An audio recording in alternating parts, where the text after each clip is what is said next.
হাস্যোজ্জ্বল মুখ, প্রাণবন্ত ভিডিও আর কোটি দর্শকের ভালোবাসা, সেই পরিচিত মুখটাই এখন জীবন যুদ্ধের কঠিন এক অধ্যায়ে। জনপ্রিয় কন্টেন্ট ক্রিয়েটর কারিনা কাইসারকে উন্নত চিকিৎসার জন্য নেওয়া হয়েছে দেশের বাইরে।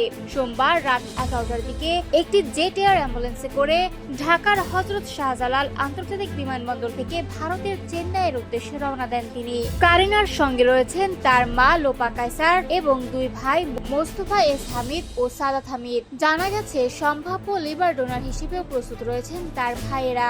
তবে পুরো পরিবারের কঠিন সময়ে দেশে থেকে মেয়ের চিকিৎসা ব্যয়ের ব্যবস্থা করার চেষ্টা করছেন জাতীয় ফুটবল দলের সাবেক খেলোয়াড় কাইসার হামিদ। সামাজিক যোগাযোগ মাধ্যমে দেওয়া এক আবেগঘন পোস্টে কাইসার হামিদ সবার কাছে মেয়ের জন্য দোয়া চেয়েছেন। তিনি জানান, গত রাতে জরুরি ভিত্তিতে কারিনাকে বিদেশে নেওয়া হয়েছে উন্নত চিকিৎসার জন্য।